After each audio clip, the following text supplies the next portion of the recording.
Eu queria, logo de cara, a tua avaliação desse ataque do Irã, que aconteceu ontem. Israel promete reagir, responder. A gente ainda não sabe se vai ser com esse tipo também vamos dizer assim, de armamento, né? Ou se será através de ações de inteligência, como nós estamos vendo nas ações militares recentes de Israel.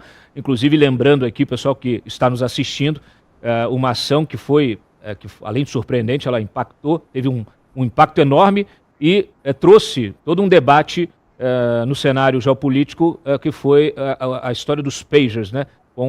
Com os integrantes aí terroristas, desses grupos terroristas, Hezbollah, e a gente percebe que Israel, está muito claro que Israel está um passo à frente em termos tecnológicos, em termos militares, até porque isso faz parte da sua sobrevivência como nação, né? Então, naturalmente, isso não me surpreende, conhecendo também o passado recente de ações militares de Israel de inteligência. Está surpreendendo muita gente, mas o que interessa são os avanços que nós estamos obtendo nessa luta contra o terror. Tem muita gente que tenta distorcer essa luta. Eu quero a sua avaliação sobre esse cenário e o que nós podemos esperar para os próximos dias. Vamos lá, Cláudio. É importante ressaltar que tanto o ataque do 13 de abril, o primeiro ataque iraniano na história contra Israel, como o ataque de ontem, no dia 1º de outubro, os dois ataques já eram esperados. A grande diferença entre esses dois ataques, que o dia do 13 de abril foi com uma intensidade muito menor no que diz respeito à questão do número de mísseis balísticos que foram lançados contra Israel. No 13 de abril lançaram centenas de drones também, que tem uma facilidade, o sistema de defesa de Israel, de interceptar a mais do que se a gente for comparar com lançamentos de mísseis balísticos, como aconteceu ontem. Ontem também era esperado já por Israel e pela comunidade internacional, pelo mundo ocidental, pelo mundo livre, principalmente pelos Estados Unidos, União Europeia e, claro, Israel, uma resposta iraniana por dois fatos, por duas ocasiões que aconteceram no Oriente Médio nos últimos meses. Principalmente a eliminação do líder do Hamas em Teherã há 2 meses, no mês de agosto, onde o líder Ismail Haniyeh foi eliminado com uma explosão de uma bomba supostamente implantada pela Mossad no quartel-general das guardas revolucionárias iranianas em Teherã, não no quartel-general, mas numa sede onde a guarda revolucionária recebia os seus hóspedes. Então ele foi eliminado na posse do novo presidente iraniano Massoud Pezeshkian. Inclusive o vice-presidente brasileiro Geraldo Alckmin estava na posse também, e mais recentemente tivemos agora, na última sexta-feira, final do mês de setembro, agora Israel sim confirmando sua autoria do ataque, a eliminação do líder máximo político militar do grupo terrorista Hezbollah, Hassan Nasrallah, em Beirute, no seu QG militar, no bairro de Dahiya, que é o bairro de maioria xiita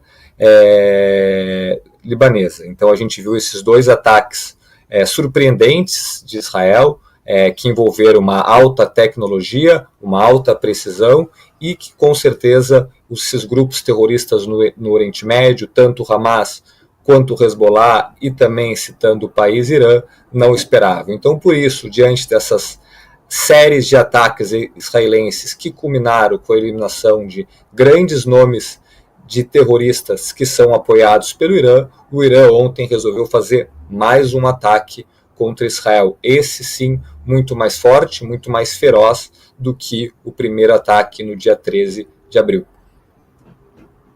Você tem informações das consequências desse ataque de ontem, em termos de vítimas civis ou militares, e de que maneira o governo pretende reagir a isso, o governo israelense pretende reagir a isso? Vamos lá, Cláudia. São boas perguntas. Temos uma vítima, inclusive uma vítima palestina, que morava numa cidade na Cisjordânia. Então, a única vítima até agora desse ataque de mísseis balísticos, que envolveu mais de 180 mísseis balísticos de várias distinções militares contra Israel, somente uma pessoa faleceu, infelizmente, um palestino que vivia na Cisjordânia, se eu não me engano, na cidade de Hebron.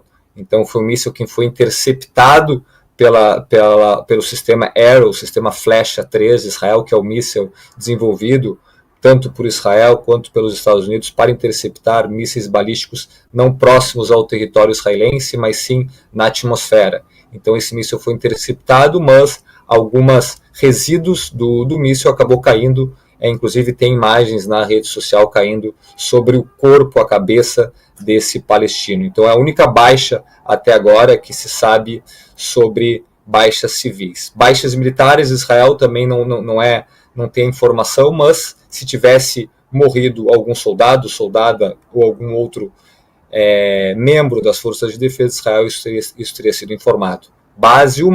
Uma ou duas bases da Força Aérea de israelenses foram danificadas, principalmente a estrutura das suas bases. São mísseis que não conseguiram ser interceptados ou pelas forças de defesa de Israel, através dos seus avançados sistemas de defesa, ou também pelos Estados Unidos, pela Marinha norte-americana, que conseguiu interceptar 10 mísseis que estavam sendo também lançados em direção a Israel. Então temos uma creche também numa cidade de Hedera, numa cidade central de Israel, perto tanto de Tel Aviv quanto de Jerusalém, teve uma creche que foi atingida. Felizmente ninguém foi atingido, mas tivemos poucos danos estruturais e materiais em solo israelense.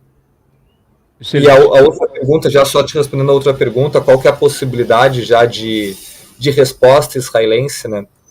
Eu acho que isso é uma pergunta também muito interessante. O que a gente sabe que Israel vai responder, isso não tem nenhuma dúvida, faz parte da doutrina militar israelense. Qual que ela é? Primeiro, uma defesa muito forte, logo na sequência, partir para o contra-ataque. E esse contra-ataque ser forte o suficiente para que o inimigo pense 2 ou 3 vezes na hora que for lançar um contra-ataque novamente. Então isso vai acontecer. O que aconteceu 13 de abril, que é importante a gente informar para as pessoas que nos acompanham agora, Cláudio.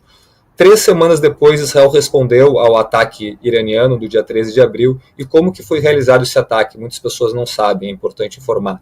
Israel destruiu na base de Natanz, onde é uma das bases, onde fica o programa nuclear iraniano, não o sistema antimíssel S-300, que é russo, mas está instalado no Irã, mas destruiu o radar do sistema. Se tu destrói o radar do sistema, o que acontece? O sistema não fica operacional. Então só foi um recado ao Irã dizendo o quê? Nós podemos atingir onde e quando nós quisermos o território iraniano.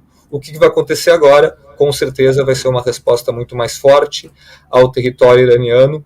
Quando que vai ser? Eu acredito que será nas próximas 24 ou 48 horas.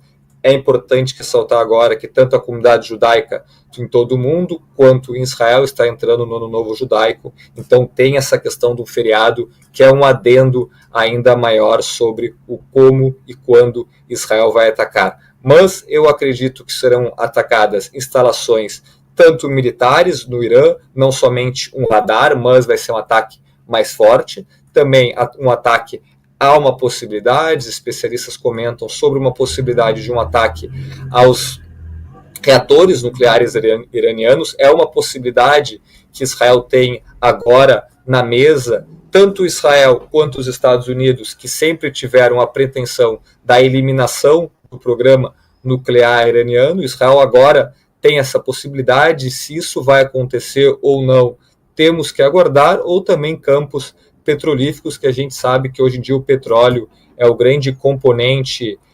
econômico iraniano que vende para a China, que consegue se manter a sua população financeiramente ativa. Porque o Irã hoje em dia está sofrendo muitas sanções, muitos boicotes por causa do acordo nuclear do acordo não, mas por causa do programa nuclear iraniano. Então, as grandes relações econômicas que o Irã tem hoje são com a China, com a Rússia, com o mundo do bloco dos BRICS. Vale ressaltar, o Irã entrou nos BRICS no início desse ano também, junto com outros países, Arábia Saudita, enfim. Então a gente pode olhar uma tripla possibilidade.